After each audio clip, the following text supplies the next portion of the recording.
Dealing with unknown faces and criminals is part of a cop's job, but what if the one breaking the law is a friend? Let's delve into 3 instances where this happened. In a small town where everyone knows each other, Buck, despite not having a valid license, gets pulled over by the town sheriff, who claims to have seen him driving his Chevy pickup. Buck's explanation is that a friend was driving but ditched him near a lake, leaving him with no option but to drive back home. The person that was driving this truck just jumped out over there on goddamn Lake Morality, and goddamn, I had no other way to get it here, buddy. I swear to God, I'm not going to drive it no more. I promise you. The officer points out that Buck could have called someone with a license, emphasizing that we are in the 21st century and communication is readily available. So I had to get it out of the road, bro. I mean, what was I supposed to do? Leaving the road waiting for traffic to hit? Let Kevin or someone with a license pull it off. However, Buck remains unhappy, seemingly resistant to accepting the straightforward solution. The short-lived police chase adds another charge to Buck's list. Despite the chase not lasting very long, it becomes the talk of the town, given the close-knit community. Part of the struggle on the ground had to be cut, but the cops reported that Buck resisted so hard they had to deploy a taser to calm him down. When Buck was fully restrained and handcuffed, he was taken to the officer's patrol vehicle, driven back to the station, all while expressing his anger. You've been driving. You ain't supposed to. Man, god damn, dude. That's all y'all just want me to get. Y'all after me, bro. This is the 3rd time, bro, in a week y'all pulled that truck over. It ain't the first time. It's the first time Michael stopped that truck. So why would you? I mean, I was at my house, bro. I mean, you see me at the house, bro. I mean, I told you the truth, and you were still gonna take me to jail, bro. That's crazy. Seeing you behind the wheel, I'm not explaining That's anymore, crazy. Buck. On the way back, Buck decides to make the conversation personal, highlighting the emotional intensity of the situation. Just like the rest of them, I'm turning straight fucking. That's crazy, bro. That's all right though. Every dog's got its day. Every dog's got its day. Despite the dramatic events, the officer gives Buck's friend a misdemeanor charge, worth just a couple of months in jail. However, the next case involves suspects who didn't receive the same treatment. It wasn't just a civilian caught breaking the law, it was also their cop friend, making the situation more complex and potentially severe. Moving on to Petra Edgerton's case takes an unexpected turn when she gets pulled over for a broken brake light. Hello, how you doing? Reason I stopped you is your right brake light is out. The cop, however, quickly notices a police badge around her neck. This triggers suspicion. Who do you work for? The cop doesn't recognize Petra as a fellow officer. So did you stop me because my right brake light is out? Yeah, Or did you stop me to ask me who I work for? well, I'm asking you both. And driving around in a broken car adds to the unusual circumstances. DCS. What? DCS. DCS. What's DCS? You don't know what Department of DCS? Children's Services? Sensing something is off, the cop decides to delve deeper into the situation. See your license then? Do you have your badge on you? Like your ID badge? I said for Being a police officer. my ID. See, this is what you're asking me all those questions. Right. Saying you stopped me for my right brake light. At this point, the brake light issue becomes the least of the cop's worries. It's challenging to define how an off-duty officer should behave, making the situation more complex. So, if you're a police officer, you understand what probable cause is, right? So what's the problem with that? Your right brake light's out. Petra's defensive behavior, closed-off attitude, and vague answers to questions that a real cop would easily handle raise red flags. Look, long story short, I just want to know who you work for. Okay. And that's the issue. Why do you want to know who I work for? Because I've never seen you around here before. You're not a police officer that works here. The cop realizes that an off-duty officer should be able to provide simple information, such as the name of the department and supervisor, within a couple of minutes. Petra's defensiveness, turning the situation into a personal matter, adds to the suspicion. So, are you a police officer or are you not a police officer? So because a black person walks into a store with a badge and a gun, it's an issue. It's apparent that Petra doesn't grasp the gravity of her actions. Minutes earlier, she was seen inside a store using her badge and gun to get free food, a clear case of not just cop impersonation but also theft. Because you never seen me before? I don't recognize you. What they got to do with me and where I work? Are you a police officer or you're not a police officer? Not a police officer. You're not a police officer? No. So why would you go into Quick Trip and get free food with your badge and gun? Because I'm an officer. You don't have to be a police officer to go in there. I've been doing it for 3 years. You're an You've officer never with who? seen me? You're an officer with Doesn't who? mean that I don't work here. That's the issue that I'm having. So you're not a certified police It's officer. not probable cause. It's a personal thing. Because you've never seen me walk in that store. You followed me out the store, got in your car, seen that I had a brake light out, and decided to pull me over for my brake light. Did I steal from Are you yeah, if you're not a police I officer. did not steal from I went up to the register, spoke to the guy that works there, and told him I had his drink. So you're presenting yourself as a police officer with your badge and your gun on the side. Okay. Do you understand that? The cop decides to call the Department of Child Services, DCS, to confirm his suspicions. Who's your supervisor? Sorry. I'm not trying to be rude or disrespectful, but what does that have to do with my brake light? I've got DCS on the phone. They say you don't work there. So who's your supervisor?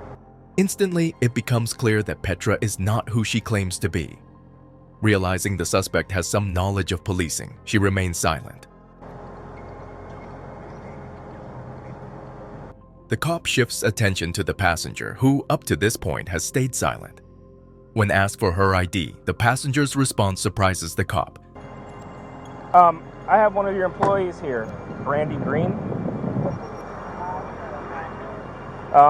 She was with her friend, Petra Edgerton. Brandy decided that she was going to give Petra her badge and her gun to go into Quick Trip and get some food. So I pulled them over for a broken tail light. Petra was driving. She had the badge on and the gun on. When I pulled them over, she identified herself as a DCS officer and then later admitted to not being a DCS officer. And your employee, Brandy Green, admitted to giving her the gun and the badge to go into Quick Trip to get the free food. Leading to further revelations about Petra and her cop impersonation, resulting in felony charges. Finally, on New Year's Day 2021, when Officer Brooke Shutterly arrives at the scene of a car crash, she quickly realizes that the person at the wheel isn't just her supervisor, but also a good friend, Corporal Scott Bertzik. He didn't want to do an information No, he exchange? does. Now I found it. Okay. Well. Okay. Given their familiarity, Brooke and Scott are comfortable with each other. Curiously, Scott openly admits fault, providing a detailed account of how the incident unfolded. So, Yeah, reached out for my lighter, slammed into his. cool. No, not really. Not really. Before proceeding further, Brooke decides to check with the base to ensure there are no issues with her handling the case involving her friend. Give me a second, because I'm going to call Priester and see if he needs me to do anything special since it's one of us. Hey, this crash, it's been a long time since I've worked a crash with one of us in it, so... No, he's not on duty. He's in his POV. But I just didn't want there to be any, conflict of interest type issues. Alright, that was it. I just want to make sure. Alright, bye. The green light is given, and she continues with the investigation. However, her initial approval is given a second thought when she observes something troubling. Birdie, you giving me some indicators? Oh, Listen, woman. listen. Valdez is coming out just to... I'm not going to lie to you about it. She's on her way? Yeah, she's on her way. It becomes evident that Scott is under the influence of something, evident from his slurred speech, slowed reactions, and slight loss of motor control. Brooke is increasingly convinced that he's been drinking. In this situation, Scott transitions from being her supervisor to a suspect in the case, and the fact that he's drunk and likely unpredictable poses a significant threat, especially to a female officer. Please don't make my life difficult. I would never do that to you. Okay, I'm very uncomfortable right now. And I apologize for putting you in that position. Okay. Are you on? Yes. Yes, I am. And I'm going to remain on Fair enough. because integrity.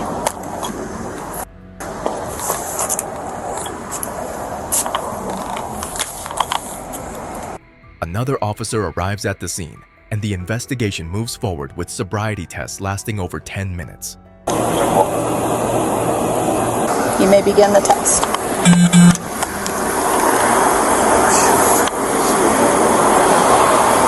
One, two,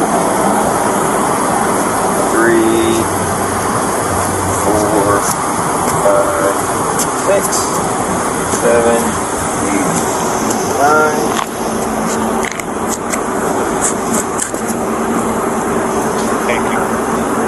While only a few seconds are shown, it's clear that Scott's condition is not favorable. The overwhelming evidence prompts the officers to conclude that Scott had been drinking that night, leading to the decision to put him in cuffs, a development he strongly protests. There's things that we can do to fix this, but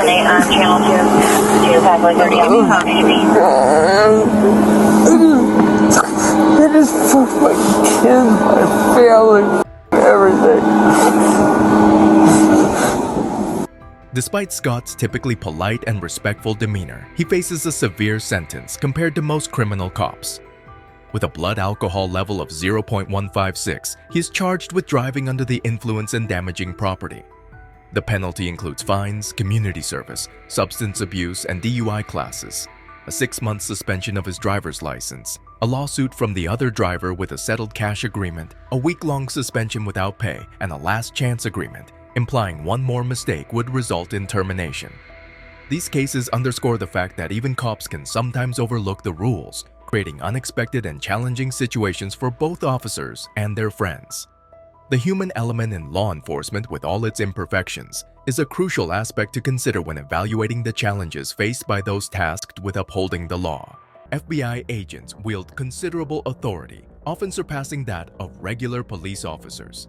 However, even these federal agents are not immune to mistakes, and when they do occur, the consequences can be intriguing. Picture this. A man, unbeknownst to a team of approaching cops, is actually an undercover FBI agent about to find himself entangled in an unexpected turn of events. The cops assert that they have stopped the man because he bears a resemblance to a criminal they have an active warrant for. He's harassing me. Why are you harassing me? You're assuming I'm someone I'm not. Okay, if you're not, then... No. You're not free to go, okay? Am I being detained? Yeah, you are. For what? Because I think you have a warrant. You think? Yeah. That's an illusion. You think. It's a clear violation of the legal requirement that law enforcement must have reasonable suspicion of a person's involvement in a crime before making an arrest. This situation already exceeds their rights, setting the stage for a confrontation with an undercover federal agent. The officers provide a rather loose reason for detaining the man, adding a chilling statement that if they are wrong, they are wrong. You think? That's an illusion. You think. This statement not only lacks professionalism but also poses a potential danger, indicating a willingness to use questionable logic in higher stakes situations, potentially jeopardizing public safety. Watch how funny this is. Go ahead, look at it. No, don't hate me. Look at it. Oh, what does that say? What does that say? The undercover agent produces an official FBI ID card, effectively proving that he is not the wanted individual. The dynamics of the encounter shift drastically as the officers, particularly one caught on camera, transition from making direct eye contact with the suspect to pointedly avoiding eye contact after glimpsing the official identification. The entire incident unfolds as a testament to the unprofessionalism displayed by the officers. Despite the officers' blunders, a silver lining emerges as they, at least, show a level of respect towards the undercover agent upon discovering his true identity. The encounter serves as a stark reminder of the delicate balance law enforcement must maintain, even when dealing with their federal counterparts.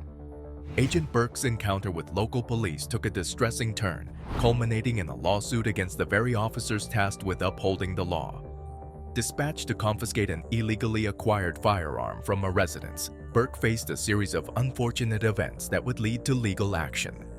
Upon reaching the house, instead of cooperation, Burke was met with hostility as the door was callously shut in his face. Get on the ground now! I'm a federal agent. 917-110-3. To exacerbate matters, the residents opted to involve the police, providing them with Burke's badge number. In a perplexing twist, the law enforcement officers treated the situation not as an ATF agent on official duty, but as a potential break-in, casting Burke as the presumed criminal. Get on the ground! I'm a federal Why wouldn't you? Refusing immediate orders to get on the ground, Burke's decision likely aimed at allowing the police to ascertain whether he was armed. While Burke, as a federal agent, asserted that he wasn't bound by municipal police orders, the situation spiraled into a contentious standoff. You are the one making the mistake. Face down, now, all the way down, all the way. All the way. You got my IDs right here, left pocket. Left pocket. And we're going to put your arm on your back. Wait a sec. Do not resist. I'm not resisting. You're acting like a moron. Wait a second. Wait a second. Wait a second. No, don't do this. Wait a second. I got a medical condition. Get my license out of my pocket. We're getting you secured first. Please, wait. No. Hold on. I'm hyperventilating. Despite Burke's belief in his non-threatening appearance, adhering to police orders could have de-escalated the situation, though this didn't transpire. Disturbing footage captures Burke repeatedly asserting his identity as an ATF agent on an official call, urging officers to retrieve his ID from his back pocket. Please, Get this kid. I'm a federal agent. My God. You have no idea what you are, acting the way you are. Sir, I'm with you guys, for Christ's sake. I'm a fucking federal agent. Who's your supervisor? What's his name? What's your supervisor's name? Even after glimpsing his identification, the officers maintained his arrest, escorting him to their patrol vehicle. Distressing saga continued with Burke's forceful placement into the vehicle. His pleas and medical condition explanations overridden by the officers. Remaining confined in the patrol vehicle for over an hour, Burke was eventually released without charges. Despite acknowledging that Burke's conduct may not have been flawless, he initiated legal action against the Columbus Police Department, citing excessive force and unlawful arrest. The ensuing lawsuit contends that the incident inflicted both physical and mental harm, resulting in Burke's removal from active duty, relegated solely to administrative and support roles. As of the current video upload, the case remains unresolved, highlighting the complexity and faults on both sides of this unfortunate encounter. In the peculiar case of Mac Proctor, a supposed undercover agent with an extensive knowledge of the law, the dynamics between law enforcement and citizens take an unexpected turn, shedding light on potential police misconduct. Mac found himself in a perplexing situation while parked in a private lot, awaiting a takeout order during his delivery driver shift. Although his vehicle wasn't in a designated spot, it didn't impede traffic flow, and he had momentarily left it unattended while picking up his food. Upon his return, Mac encountered a police officer who asserted that he was violating parking rules. All right, Mr. Proctor. That is your last name. Demonstrating his understanding of legal rights, Mac remained silent, responding appropriately to the officer's questions, especially those unrelated to criminal proceedings. Everything okay? Do I need to answer any of your You questions? don't have to answer anything, dude. Okay, You don't have to. Lucky you stand here all day. I get paid either way. Can you go ahead and finish your job? And refraining from any confrontational remarks, the officer questioned why Mac appeared angry. I can carry on. What's up with the anger, dude? I'm not angry.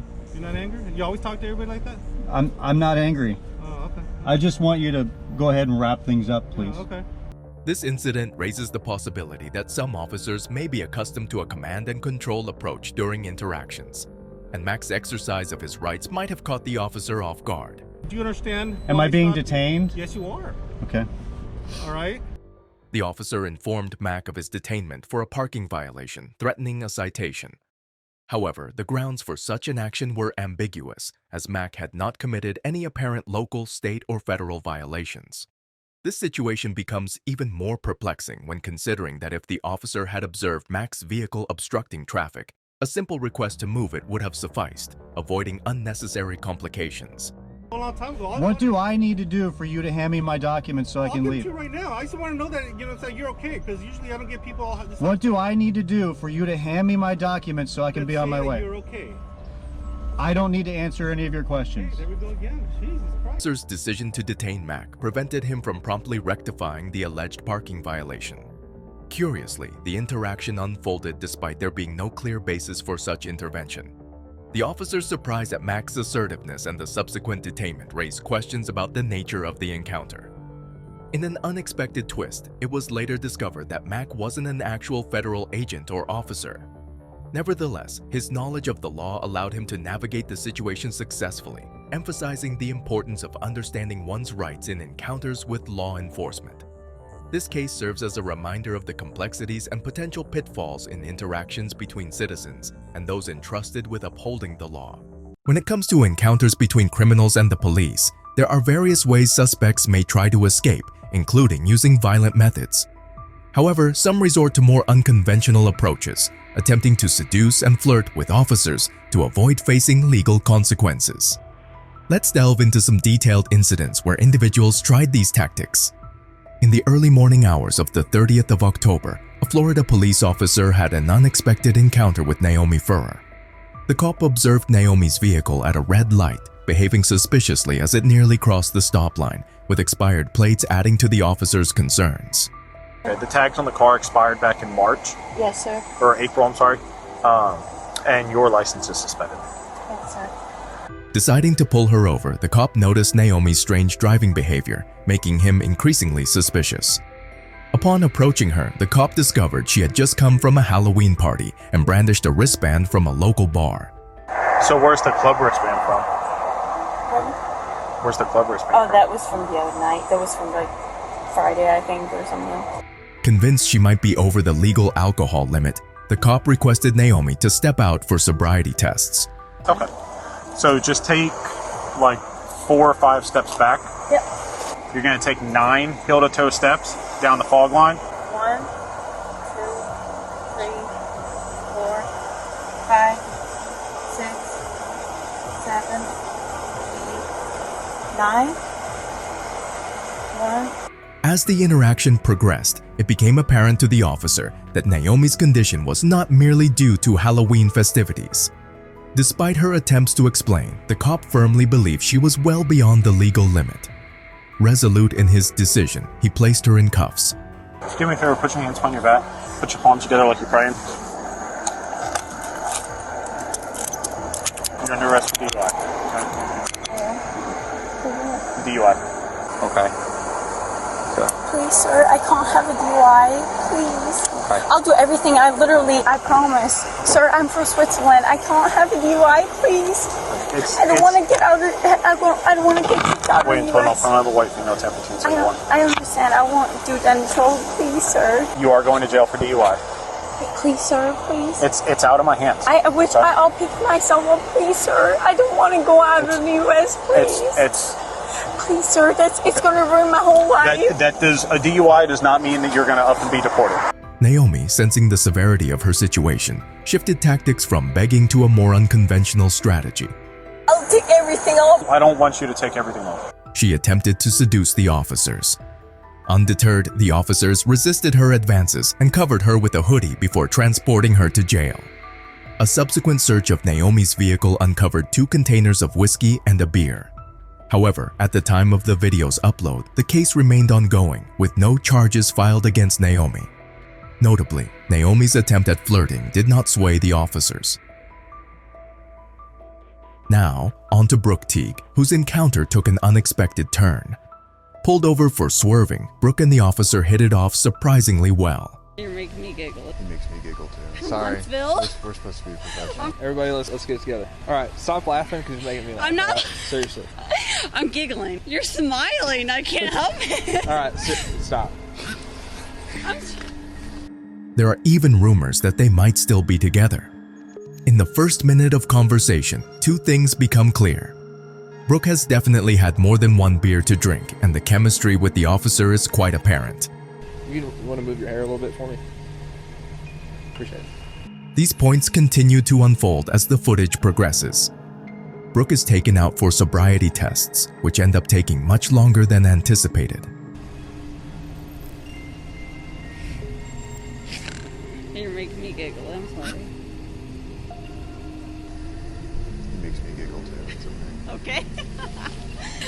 Okay, you can begin whenever you're ready. 3, 4, 5, 6, 7, 8, 9. Keep your arms at your side, okay? Out of your pockets. 1 second, 2 second, 3 second, 4 second, 5 second, 6 second, 7 second, 8 second, 9 second, 10 second, 11, 12, 13.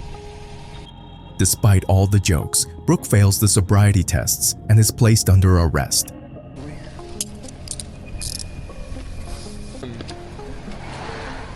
Yeah. A search of her car reveals nothing significant, just a loose car seat. However, the sparks continue to fly at the police station. Oh my god, is there a dog? There is a dog. Where? He's over there. Over here. His name is Kolyak. Kolyak? That's my dog.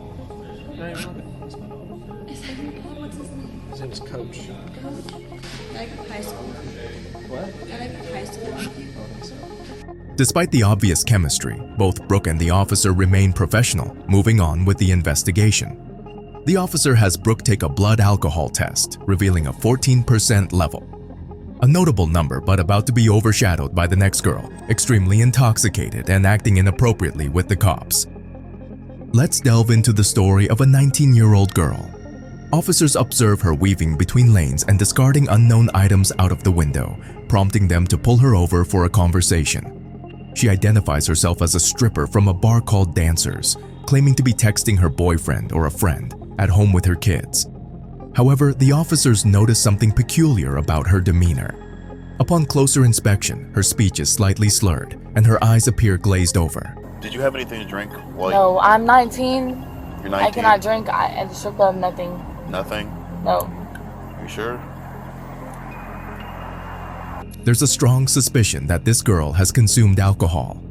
Despite her protests, the officers are rather certain she imbibed something the night before, especially when she starts forgetting the time altogether.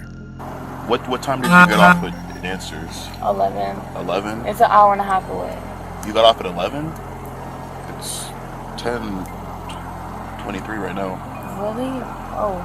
Not willing to take chances, they request her to step out of the vehicle for a series of sobriety tests.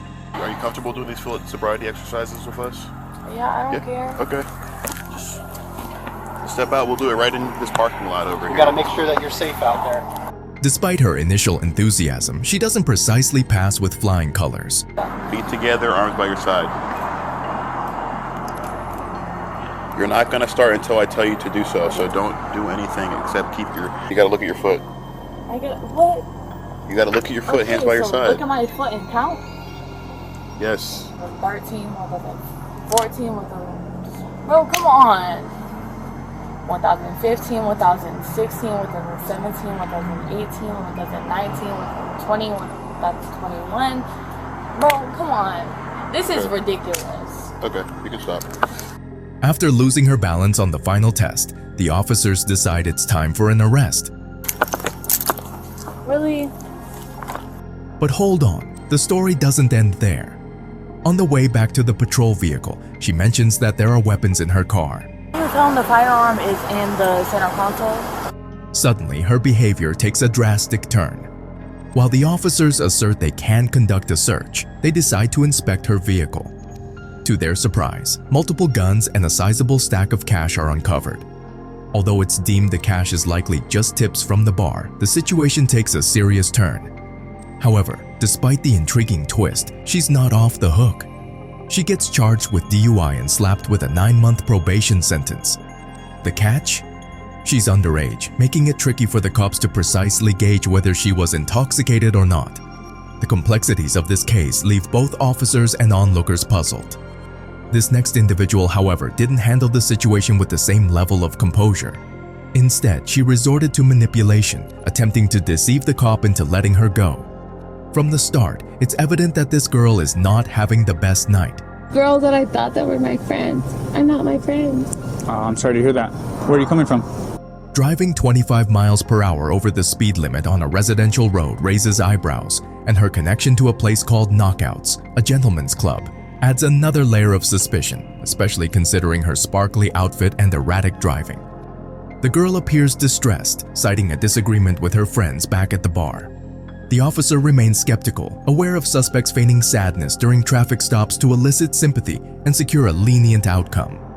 Despite her attempt to shift the focus away from her reckless driving, the officer isn't buying it. Upon stepping out of the car, the girl continues to break down, diverting the conversation to her friendship issues. Okay. Here's my registration, and I can give you my progressive. It just sucks. Like, Yeah. a bitch Here, let me- tells me that she's my friend and she's not. Under further questioning, she confesses to consuming marijuana and alcohol at the club, attributing it to a rough night and her way of coping. I've been smoking because I'm mad. Yeah, you're mad. You know what I mean? Like, Okay. all the friends. Here, just try to calm down a little bit. So you say that you haven't consumed no alcohol. Just be honest with me. How much alcohol? Work at knockouts. Regrettably for the girl, her attempts to sway the officer by complaining about her personal problems do little to mitigate the situation. She fails all 3 sobriety tests, underscoring the severity of her impairment. Consequently, the only resolution left is for her to be arrested, marking a fitting end to what seemed to be a challenging and troublesome night for her. Making things a bit simpler for the cops, we have Kelly Barton. She wasn't just any driver, she was spotted crashing into a lamppost while transporting a special needs patient. When the police arrived, she already looked worse for wear. Figure out what we're gonna do, Now, okay? if y'all want to do all this to me, Well, hold on, let's talk. I didn't say you're going to jail. you know what? You look like the movie. Which movie? What y'all want to do? Well, what I'm gonna do is I'm gonna ask you a few questions, okay? What? Come out over here for me, okay? You can hold my hand if you need to. And I'll let you lean up on my car, okay? Why is y'all doing this? Because I have to, alright? So come on out with me, okay? I appreciate you. Just come on out. I'm a pretty nice guy. What ambulance? It's coming, but you can't get the ambulance to check you out in here. Kelly comes clean about having had too much to drink that evening, but conveniently omits the fact that she was the one behind the wheel, despite it being her responsibility as part of her job. Kelly, did you have anything to drink tonight? Yeah. How much? Above my limit. Okay. Were you driving? No. How'd you get here? Because I didn't never leave. Surveillance footage from the gas station, however, paints a different picture, proving her culpability. Now, she faces charges of both DUI and neglect due to the duty she neglected while driving with the patient. As an ambulance arrives to conduct tests on her, Kelly unveils another tactic, repeatedly flirting with all the officers at the scene. These ambulance people are gonna come talk to you real fast, okay? Talk to who? To you, make sure you're okay. Let me ask you this. Check her out here. I don't want to. You handsome. Look at you handsome. Do you want the light squad to check you, ma'am? Yeah. Let them do what they gotta do. Come on, boys. How you feeling? Hey. I want the little young boys. Ask me how I'm feeling. Let the little young boys tell me. He's young. Tune, she doesn't want you, man. Who don't want me? Tune doesn't want. Who don't want me? I want you. You're good. You're cool with me, okay? You ain't gotta want me. Let me tell you something. What I would do to you with your blue eyes. Well, let me check your blood sugar real quick. Hey, what is y'all doing to me out here tonight? Here come Gemini. Look at you. You so damn handsome. Thank you. Despite her attempts, the test confirmed she was significantly over the legal limits, leading to her arrest for driving while intoxicated. Managing to get her into the police vehicle proves to be a struggle, but eventually she's headed to the police station. Now, if you thought Kelly was audacious, 18-year-old Skylar Fluss takes things to a whole new level. She even goes as far as posting a video to thousands of people boasting about how she got away with a DUI. I got out of a DUI and got let off with a warning. Skylar was pulled over for weaving on the road, suggesting possible impairment. In her video, she claims that her flirtatious and quick-witted approach allowed her to trick the officer into letting her off with just a warning. However, the officer recorded the entire interaction on his body camera, telling a different story. I was coming from my friend's house. I actually just got dumped. Okay. So I was like crying and like I'm really Okay. Were you on your phone and stuff too? I was trying to call him to get a hold of him because my heart hurts. Okay. So bad. Well, I'm just concerned that you were weaving because of alcohol, but if you're on your phone, have you been drinking or anything tonight? No? Okay. Do you have your license, your registration, your proof of insurance? The deputy hands Skylar a card with the sheriff department's information, but without personal details or an invitation to dinner. So my information's right here on the front. The reason I stopped you here is on the back. Wherever you're headed, get there safely, and I'm sorry you're having a bad night. Skylar's video not only features distasteful footage of her laughing and bragging about exploiting the officer's kindness, but also includes an assertion that she blew a 3.8 on the breathalyzer, a dangerously high level. I blew a 3.8 and he let me off with a warning. And gave me his number and said we should meet for coffee or lunch. However, the video contradicts this as she wasn't even tested. Despite her initial denial, videos surface of Skylar drinking heavily at a party just hours before driving. Confronted with this evidence, Skylar admits to everything, including the fabrication about the officer asking her out. I ended up getting a little too intoxicated. I was taking shots all night and I decided to make the dumb decision to get into my car and drive. I was a stupid teenager trying to get just trying to be stupid and drunk. Nonetheless, no further action is taken against her or the officer who failed to test her. However, Lydia Badillo took a different, albeit misguided, approach. She was apprehended while attempting to transport 2 illegal immigrants over the Mexican border. Faced with the crumbling situation, Lydia decided to resort to seduction in a desperate bid to influence the outcome. As soon as the officer senses that something may be awry with the IDs, Lydia employs a cunning smile and direct eye contact while complimenting the officer on his appearance. Are these legit? Because they look fake. I'm getting them. I met them at Club Fuego. Just wait for me right here, okay? You don't have anything? I'm looking at your Sorry, sir. What? I'm looking at your eyes. Why? Because you look pretty handsome. Clearly, this maneuver is an attempt to manipulate the situation and escape the consequences she now finds herself entangled in. Unfortunately for Lydia, this officer proves immune to such tactics. Upon running the women's driver's licenses through the national database, the officer uncovers a startling revelation. The ID numbers return completely incorrect results, indicating that both IDs are entirely fabricated. Okay, you're under arrest for human smuggling. No, sir. Turn around. Please. Turn around. Subsequent investigations unveil the harsh reality that the 2 women traveling with Lydia are illegal immigrants from El Salvador.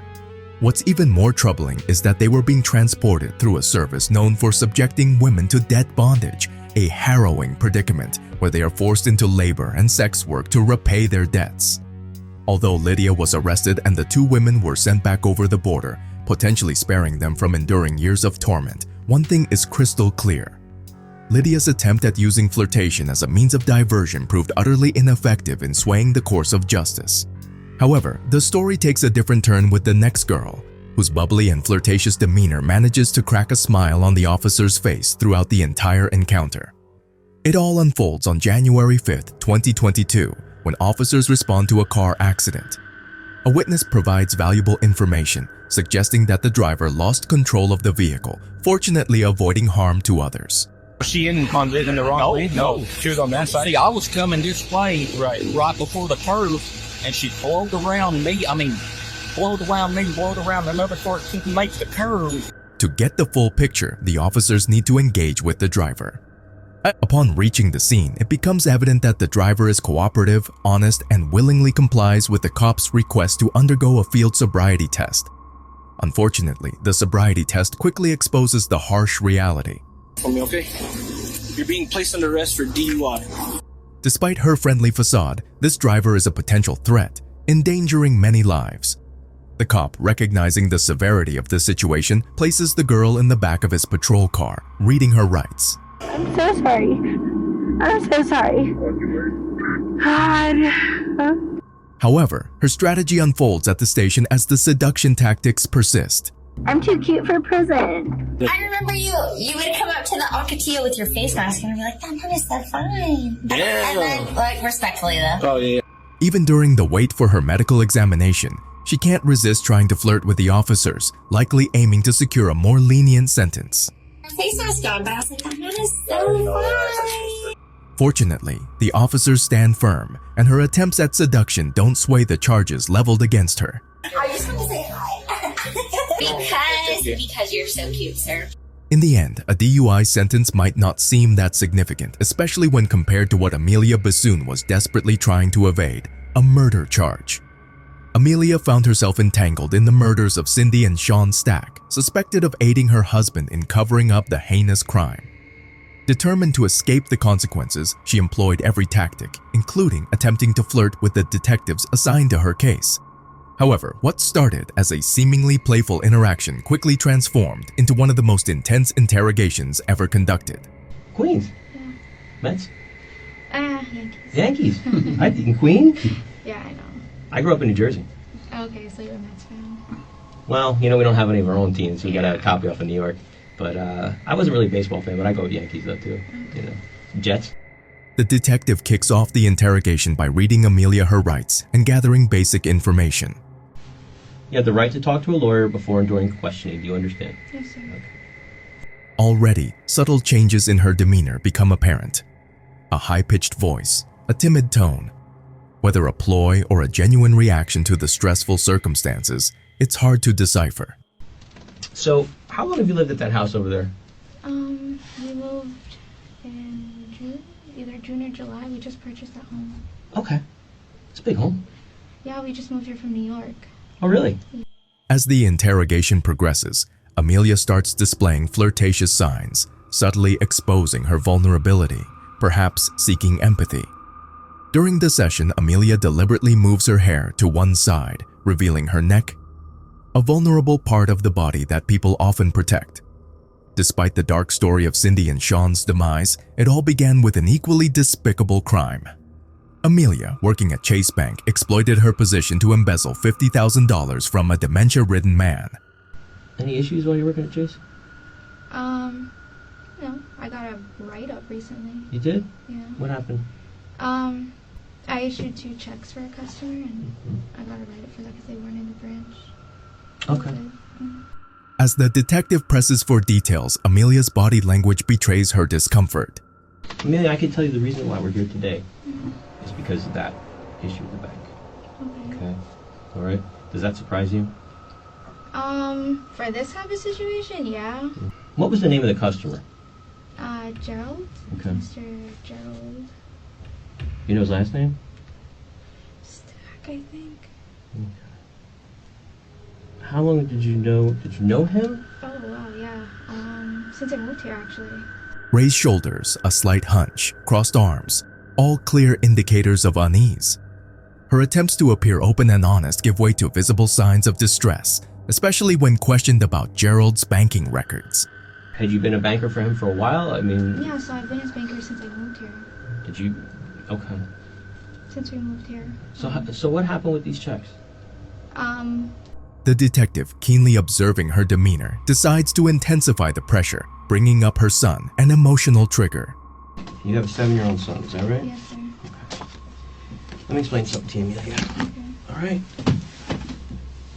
People do things sometimes, especially money. Money makes people do crazy things, right? Let's be real, okay? We've talked to Gerald, all right? Gerald can't barely tell you what day it is. I think your best bet right now is to be completely honest with us, okay? Okay. The interrogation takes a dramatic turn as Amelia, facing accusations of aiding a murderer, starts to unravel. What decisions you make here are going to affect your life for a long, long, long time. I think that you had this all planned out, and I think and again, not saying it in a bad way, but this is what we do. Okay, when we make mistakes, we figure things out and we go, okay, all right, there's a lot more going on here, all right? And you know whose name is all over this right now? You and Joshua, okay? You need to start thinking real hard and real fast, okay? Who is involved in this?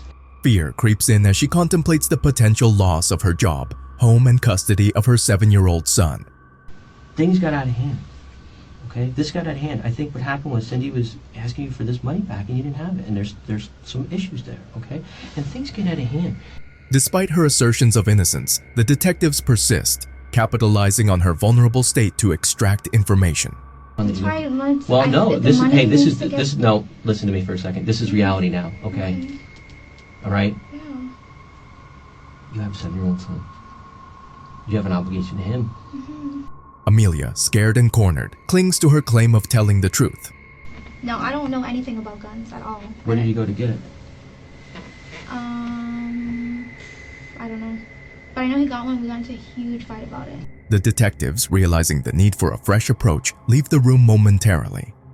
Enter Detective Number 3, armed with blankets and a kind, apologetic tone. It's too long. I know you're cold. Hey, you need to talk to them. You need to get out from underneath this big time. Did I tell you who they work for? They want you to be a witness, not a suspect.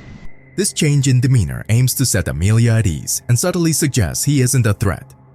Throughout the interrogation, Amelia tried to seduce the detectives, hoping for better treatment and a lighter sentence. The third detective, aware of her tactics, plays along, hoping to uncover the truth. In these cases, you can't lie. You can't, which means holding something back, telling a partial truth, or just flat out lying. That is accessory. And you know what the charge for accessory to homicide is? He told me first. It's a life sentence. Yeah. Amelia faces a tough dilemma: gamble that the detectives won't connect her to the crime, risking felony charges, or confess and implicate her husband, facing the consequences. This becomes her last chance to make the right decision, or she'll lose her son forever.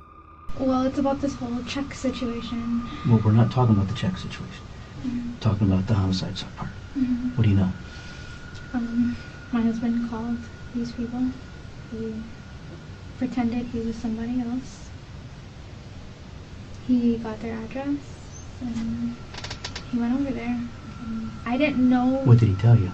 He told me that he didn't tell me what he was going to do, because I don't know the severity of the situation. Like, I didn't know like it was going to be to this extent, because I didn't even know these two people were dead until they just told me that. The detectives successfully turn Amelia's tactics against her, coaxing her to confess to her husband's crimes. Although the charges related to the murders are dropped, she still faces theft charges and a 3-year prison sentence. Meanwhile, Josh, found guilty of the first-degree murders of Cindy and Sean Stack, receives a life sentence behind bars.